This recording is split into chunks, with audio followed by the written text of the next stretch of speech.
மாண்புமிகு பேரவைத் தலைவர் அவர்களே, நம்மளோட குடும்பத்தில் இருக்கிற, நம்மளோட வீட்டில் இருக்கிற நம்ம பாட்டியை, நம்ம அம்மாவை, நம்ம அக்காவை, நம்ம தங்கச்சியை பற்றின ஒரு தீர்மானம். அதை பற்றி பேசுறதுக்கு, அவங்களுக்காக பேசுறதுக்கு நம்ம மனசில் இருந்து, நம்ம இதயத்தில் இருந்து பேசுகிறேன். இதுக்கு முன்னாடி இந்த விஜய்க்கு கிடைச்ச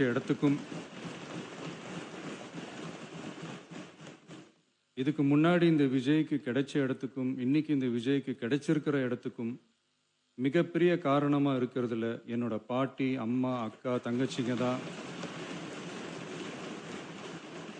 மிகப்பெரிய காரணம்ங்கிறத என்னால் மறுக்கவே முடியாது. அந்த நன்றி விசுவாசத்தோட, அப்படி ஒரு உணர்வோட தான் இப்போ இங்கே நின்று பேசுகிறேன். பெருசாக பணம் இருந்துட்டா ஒரு வீட்டுக்கோ, பெரிய பொருளாதாரம் இருந்துட்டா ஒரு நாட்டுக்கோ பெரிய பேர் வந்துடும்னு சில பேர் நினைக்கலாம். ஆனால் உண்மையாகவே ஒரு வீட்டுக்கோ ஒரு நாட்டுக்கோ எப்போ பெரிய பேர் கிடைக்கும் தெரியுமா? அந்த வீட்டு பெண்கள் தனிப்பட்ட முறையில் சமூகத்தில் உயர்ந்தாதான் பெரிய பேர் ஒட்டுமொத்த சமூகத்துக்கே கிடைக்கும். நம்ம தமிழ்நாட்டு மண்ணில் சங்க காலத்தில் இருந்த அன்னைக்கும் சரி இன்னைக்கும் சரி மிகப்பெரிய அடையாளமாக இருக்கிற பெண் ஆளுமைகள் நிறைய பேர் இருக்காங்க. ஔவையார், காக்கை, பாடினியார்னு சங்க காலத்து ஆளுமைகள், கண்ணகி, மணிமேகலை, குண்டலகேசி, இவங்கெல்லாம் இலக்கியத்தில் நிலைச்சு நிற்கிறவங்க. ஆண்டாள், காரைக்கால் அம்மையார், இவங்கெல்லாம் ஆன்மீகத்திலையும் இலக்கியத்திலையும் உயர்ந்த இடத்துல இருக்கிறவங்க. ராணி வேலு நாச்சியார், குயிலி, அம்புஜம் அம்மாள், ருக்மணி லட்சுமிபதி அம்மாள், டாக்டர் முத்துலட்சுமி ரெட்டி அஞ்சலை அம்மாள், மக்கள் சேவகர் அஞ்சலை அம்மாள்னு நம்ம நாட்டோட விடுதலை போராட்டத்தில் கலந்துக்கிட்டவங்க. நம்ம தமிழ்நாட்டு பெண் ஆளுமைகள் நிறைய பேர் இருக்காங்க. சுதந்திர போராட்டத்தில் இருந்து சமூக நீதி போராட்டம் வரைக்கும் கலந்துக்கிட்டவங்க தான் நம்ம தமிழ்நாட்டு பெண்கள். அது மட்டுமா, கல்வி, அறிவியல், அரசியல், நீதி, நிர்வாகம், தொழில்நுட்பம்னு எல்லா டிபார்ட்மெண்ட்லேயும் இன்னைக்கு நம்ம தமிழ்நாட்டு பெண்களோட பங்களிப்பு பெருசாக இருக்குன்றத யாரும் மறுக்கவே முடியாது. அப்படிப்பட்ட நம்ம வீட்டு பெண்களுக்கு அரசியல்லையும் முன்னேற வழிவகை செய்யணும். அதுக்கு உரிய இடஒதுக்கீடு வழங்கணும். பெண்களுக்கு இடஒதுக்கீடு தர்றது ஏதோ சலுகைன்னு நினைச்சிடக்கூடாது. சமூக நீதி சார்ந்தது, அரசியல் அமைப்பு சார்ந்தது. மாண்புமிகு பேரவைத் தலைவர் அவர்களே, நம்ம நாட்டோட மக்கள் தொகையில் ஏறக்குறைய பாதி பேர் பெண்கள் தான். அதனால அனைத்து நிலைகள்லையும் பெண்களுக்கு சம அந்தஸ்து வழங்கப்படணும். அரசியலமைப்பு சட்டமும் அவங்களுக்கு சமத்துவ உரிமையை வழங்கித்தானே இருக்கு. நம்ம தமிழ்நாட்டை எடுத்துக்கிட்டாலும் ஆண்களை விட பெண்கள் தான் அதிகம். ஓட்டு சதவீதத்தில் கூட அவங்க தான் அதிகம். ஆனால் அவங்களுக்கான அரசியல் இடம்னு பார்த்தா 2021 சட்டசபையில் 12 பெண்கள் இருந்தாங்க. இப்போ இந்த 2026 சட்டசபையில் 23 பெண்கள் இருக்கிறாங்க.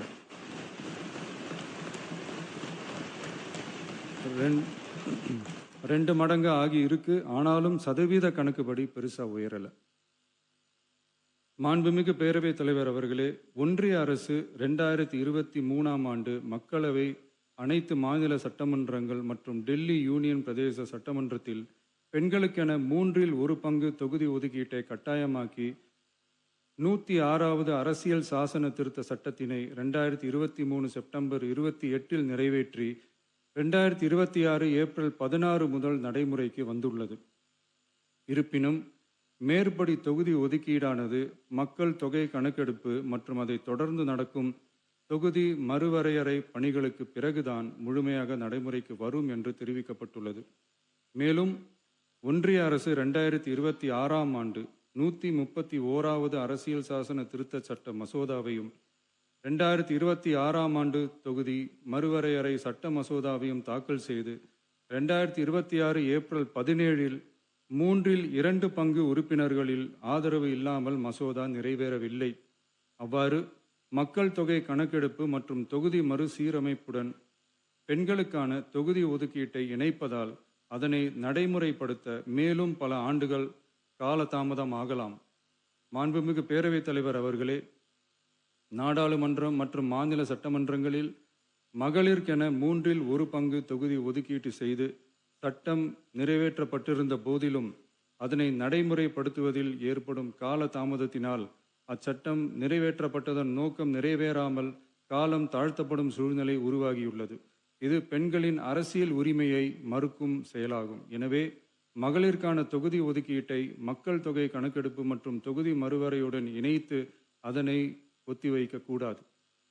மேற்படி தொகுதி ஒதுக்கீட்டை விரைந்து நடைமுறைப்படுத்துவதற்கு உரிய நடவடிக்கைகள் எடுக்கப்பட வேண்டும் என தமிழ்நாடு அரசு ஒன்றிய அரசை வலியுறுத்துகிறது. மாண்புமிகு பேரவைத் தலைவர் அவர்களே, நம்ம டிவிகே அரசு பெண்களுக்கான அரசியல் அதிகாரம் வழங்குறதுல முன்னோடி மாநில அரசாதான் இருக்கு. 4 பெண் அமைச்சர்கள் இருக்கிறாங்க. பெண்கள் பாதுகாப்புக்கு சிங்கப்பெண் சிறப்பு அதிரடிப்படை இருக்கு. பெண்களுக்கான பாதுகாப்புல, பெண்களுக்கான இம்பார்ட்டன்ஸ்ல டிவிகே அரசு ரொம்ப கவனமாக தான் இருக்கு. இனியும் அப்படிதான் இருக்கும்.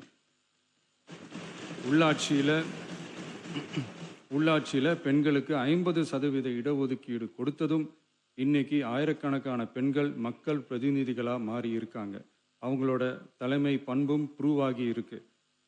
அதே மாதிரி பெண்களோட வெற்றியை சட்டமன்றத்திலையும் பார்லிமெண்ட்லையும் எக்ஸ்டெண்ட் பண்ண வேண்டிய நேரம் வந்துருச்சு.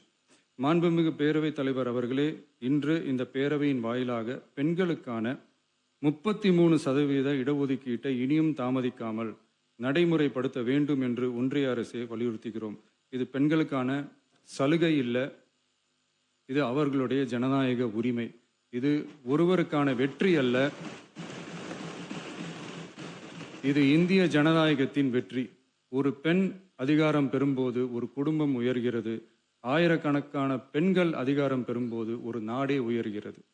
மக்கள் தொகை கணக்கெடுப்பு மற்றும் தொகுதி மறுசீரமைப்புடன் பெண்களுக்கான தொகுதி ஒதுக்கீட்டை இணைப்பதால் ஏற்படும் காலதாமதத்தின் காரணமாக பெண்களுக்கான தொகுதி ஒதுக்கீட்டை ஒத்திவைக்க கூடாது என்றும் அதை விரைவாக அமல்படுத்த தகுந்த அரசியலமைப்பு மற்றும் சட்டப்பூர்வ நடவடிக்கைகள் எடுக்கப்பட வேண்டும் என்றும் தமிழ்நாடு அரசு ஒன்றிய அரசை வலியுறுத்துகிறது.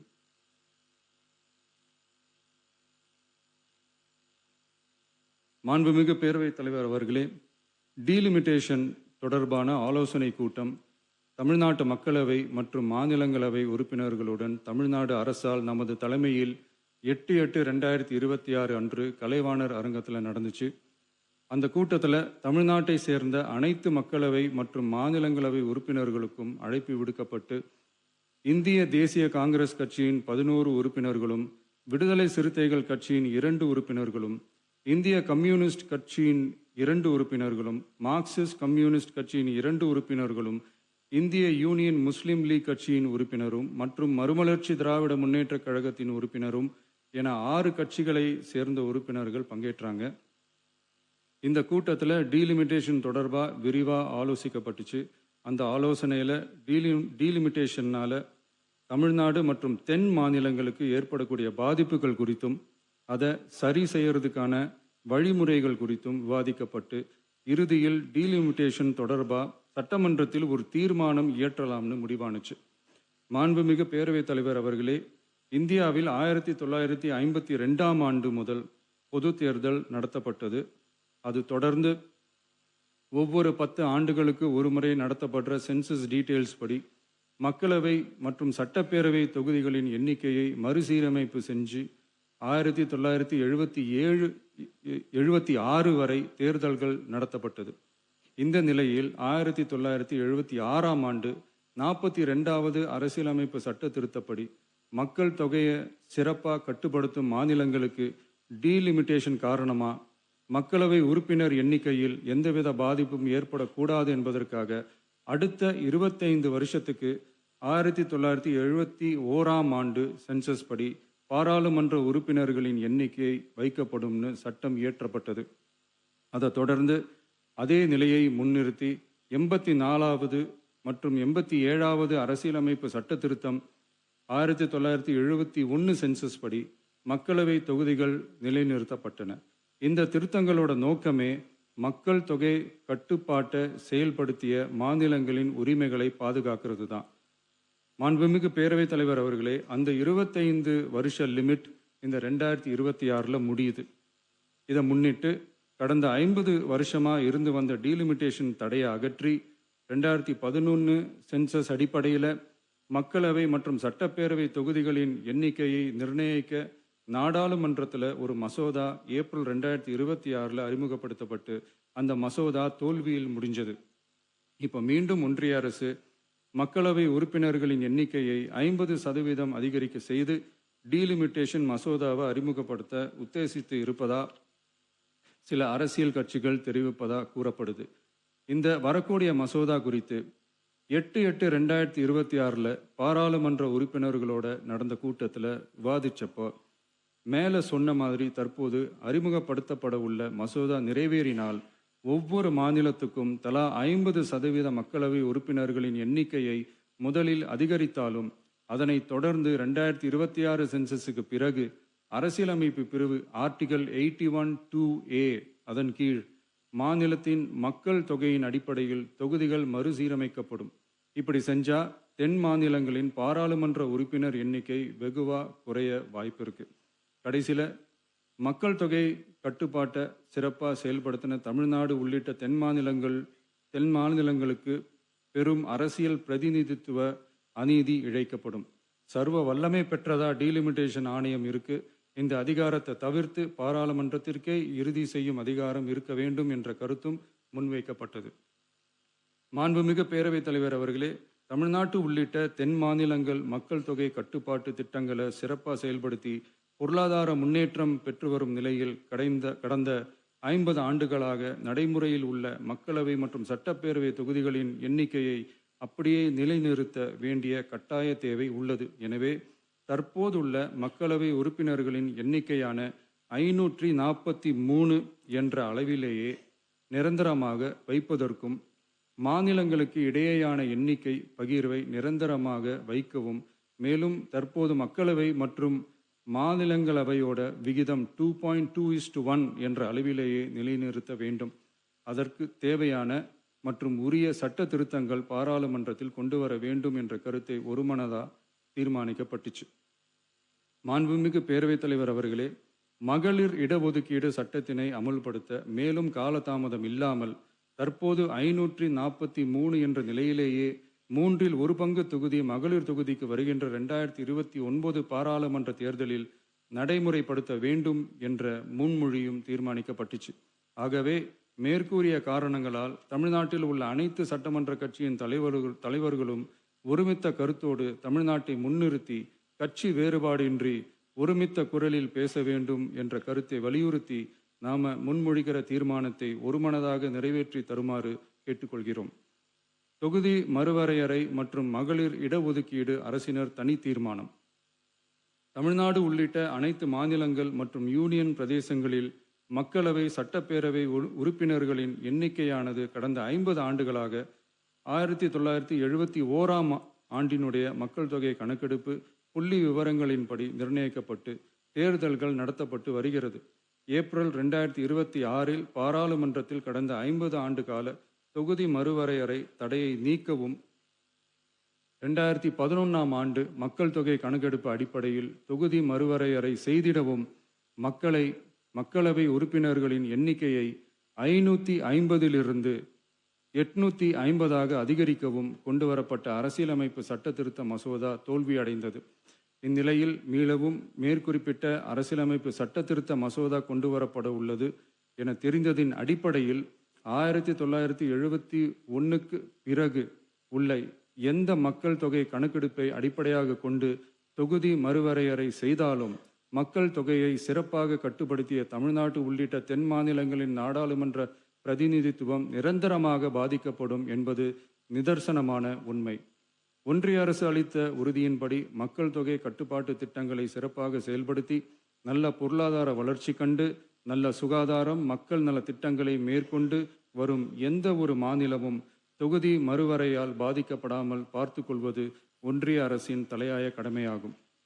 எனவே தற்போதுள்ள மக்களவை உறுப்பினர்களின் எண்ணிக்கையான 543 என்ற அளவிலேயே நிரந்தரமாக வைப்பதற்கும் மாநிலங்களுக்கு இடையேயான எண்ணிக்கை பகிர்வை நிரந்தரமாக வைக்கவும், மேலும் தற்போது மக்களவை மற்றும் மாநிலங்கள் அவையினுடைய விகிதம் 2.2:1 என்ற அளவிலேயே நிலைநிறுத்த வேண்டும் என்றும், அதே வேளையில் பெண்களுக்கான 33% இடஒதுக்கீட்டை காலதாமதமின்றி தற்போது 543 தொகுதிகளின் அடிப்படையிலேயே 2029ஆம் ஆண்டு மக்களவைத் தேர்தலில் நடைமுறைப்படுத்த வேண்டும் என்றும் ஒன்றிய அரசை வலியுறுத்தி தமிழ்நாடு சட்டமன்ற பேரவை கீழ்க்கண்ட தீர்மானங்களை ஒருமனதாக நிறைவேற்றுகிறது. 1.